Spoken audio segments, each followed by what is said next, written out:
C'est devenu un secteur clé de l'industrie marocaine. L'aéronautique, qu'il s'agisse de grands noms comme Bombardier ou de sous-traitants comme le français Ratier Figeac, est la bienvenue au royaume chérifien. Une politique qui démarre en 2009. Le gouvernement d'Abbas El Fassi décide alors de faire du secteur industriel une priorité pour le tissu économique marocain. Le projet est ambitieux, les autorités visent les 220 000 emplois à l'horizon 2015.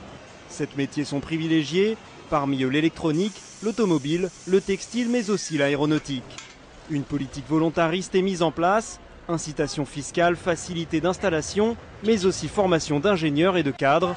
L'Institut marocain de l'aéronautique doit former 800 professionnels par an. Le Royaume veut devenir pour l'Europe une plateforme industrielle aéronautique, à l'image du Mexique pour les États-Unis. Les résultats ne se font pas attendre et 2009 voit un certain nombre d'entreprises étrangères du secteur s'installer sur le sol marocain.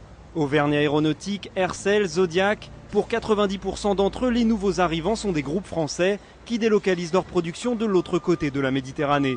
L'essentiel des installations se concentre autour de deux zones, Casablanca-Noisseur et Tanger, dans le nord du pays.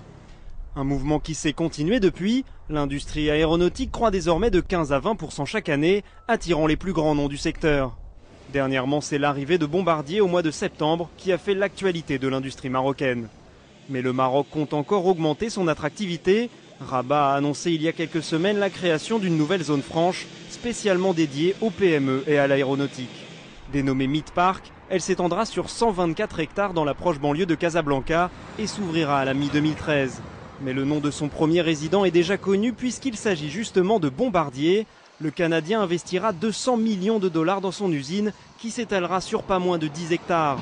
Un pari sur l'aéronautique qui semble donc en passe d'être gagné. Le secteur réunit aujourd'hui près de 5000 emplois directs et indirects et génère un chiffre d'affaires à l'export de plus de 5 milliards de dirhams, soit 450 millions d'euros. Aujourd'hui, une centaine d'entreprises aéronautiques, commanditaires ou sous-traitants travaillent sur le sol marocain. Pour le royaume chérifien, c'est un savoir-faire précieux. Tanger devra maintenant gérer sa dépendance envers l'économie européenne. Face à la baisse attendue des commandes, des sous-traitants pourraient être moins actifs. Le royaume devra alors séduire au-delà de ses frontières habituelles.